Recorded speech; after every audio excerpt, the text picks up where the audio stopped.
दोस्तों ये है अपस्टॉक का SIP कैलकुलेटर। काफ़ी सारे लोगों से काफ़ी सारे वीडियोस आपने देखे होंगे जिसमें बोला जाता है 5,000 रुपये मंथली की SIP कर लो, 12% का भी रिटर्न अगर मिल गया, जो कि मतलब आज के समय में बढ़िया ही है। तो देखो 23-24 साल में आपके पास बहुत पैसे होंगे। अगर 25 साल में इन्वेस्टेड रहोगे तो आप करोड़पति हो जाओगे। देखो टोटल वैल्यू 94,88,000 और आपने पैसे कितने लगाए हैं? 15 लाख रुपए। सिर्फ 79 लाख रुपए आपको रिटर्न मिला, 80 लाख रुपए आपको रिटर्न मिला। इसी तरह तरह तरह के कैलकुलेटर आपको दिखाई देंगे म्यूचुअल फंड्स के, जहाँ पर ये देखिए, यहाँ पर अगर आप समझिए 2500 रुपये भी डालते हैं, 12% का रिटर्न मिलता है। 30 साल तक आप 30 साल तक इन्वेस्टेड रहते हैं तो आपने कुल डाले हैं पैसे 9 लाख रुपए, आपको रिटर्न मिला 68 लाख और आपके टोटल पैसे हैं 30 साल में 77,02,433 और आपको सिर्फ 1,000 रुपये मंथली डालना था, 2500 रुपये मंथली डालना था। अब ये देखने में काफ़ी ज़्यादा अच्छा लगता है, लेकिन आप ध्यान दीजिए एक चीज़ पर कि expected return rate per annum 12% हमने दिया है। अगर आप किसी फिक्स डिपॉजिट में पैसे डालेंगे तो 7-7.5% आपको देते हैं। हाँ, ये होता है कि कंपाउंडिंग होती है तो वहाँ पर थोड़े ज़्यादा अच्छे बेनिफिट आपको होते हैं, लेकिन हमने यहाँ पर 12% लिया है। अभी हमेशा 12% रहेगा ये ज़रूरी नहीं है। जब हम म्यूचुअल फंड में रिटर्न्स देखते हैं, यहाँ पर जब हम एक्सप्लोर में जाते हैं और यहाँ पर रिटर्न्स देखते हैं तो ये क्या है, 33.26%। इसका मतलब ये नहीं है कि इन्होंने 33% तक आपका पैसा बढ़ा दिया। इसका मतलब सिंपल है कि भाई उस समय जो आपने अगर पैसे लगाए रहते तो आपको 3 साल में क्यूमुलेटिव इतना रिटर्न मिल जाता। ठीक है।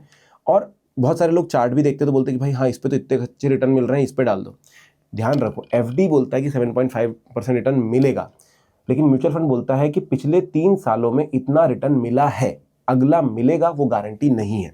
तो म्यूचुअल फंड और FD में थोड़ा सा फर्क है। कहीं पर भी इन्वेस्ट करोगे ये फर्क आपको दिखाई देगा। म्यूचुअल फंड या स्टॉक मार्केट ये बोलता है कि ये फ्यूचर नहीं है, ये पास्ट है कि पिछले 3 सालों में इतना रिटर्न मिला है, पिछले 5 सालों में 39 मतलब 40% के लगभग रिटर्न मिला है, बट आगे मिलेगा इसकी गारंटी नहीं है। तो मेरे कहने का मतलब सिंपल था कि म्यूचुअल फंड में पैसा डबल ही होगा, ज़रूरी नहीं है। अगर मैं आपको अपने पोर्टफोलियो की कुछ चीज़ें दिखाऊं तो आप देखोगे मेरा भी माइनस में है।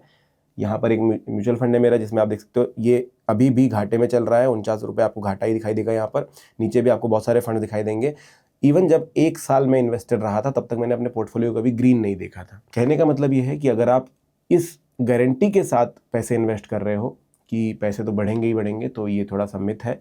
आप सोच समझ कर फैसला लीजिए। 3 चीज़ें होती है, इक्विटी, डेट और हाइब्रिड। इक्विटी का मतलब होता है जब पैसे पूरे के पूरे स्टॉक मार्केट में लगे होते हैं, और आप सभी को पता है स्टॉक मार्केट में अगर आप किसी भी शेयर में पैसा लगाना चाहते हो तो बहुत सोच समझ के लगाना पड़ता है। कंपनी अगर डूब गई तो आपके भी पैसे डूब जाएंगे। सेम चीज़ म्यूचुअल फंड में भी है कि सोच समझ के होल्डिंग्स देखिए। जिस भी म्यूचुअल फंड में आप पैसे लगा रहे हैं उसकी होल्डिंग चेक कीजिए। आपको उस पर जाकर के चेक करना होगा। यहाँ पर आपको होल्डिंग दिखाई देगी, 34 कंपनीज में पैसा लगा हुआ है। 10% लगा है किसी कंपनी में तो किसी कंपनी में 2%, 3% लगा हुआ है। वो चेक कीजिए, उसके बाद डिसाइड कीजिए कि आपको इस सेक्टर में जाना है कि नहीं, किस सेक्टर का शेयर है वो भी देखिए। इसीलिए यहाँ पर लिखा होता है very high risk. Very high risk का मतलब क्या है कि भाई अगर समय पड़ा तो हो सकता है कि पैसे डूब भी जाए। तो भरोसा मत कीजिए, प्रॉपर रिसर्च करने के बाद अब इन्वेस्ट कीजिए। और ये मत सोचिए कि भाई किसी वीडियो में मैंने देखा था कि पैसे तो डबल ही होते हैं या 4 गुना हो ही जाते हैं या 15 साल में करोड़पति बन ही जाते हैं। ऐसा नहीं होता।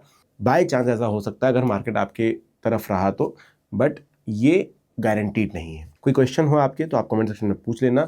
आई होप मैंने थोड़ा सा क्लियर किया है। अगर वीडियो अच्छा लगा तो लाइक सब्सक्राइब जरूर कर देना। Thank you.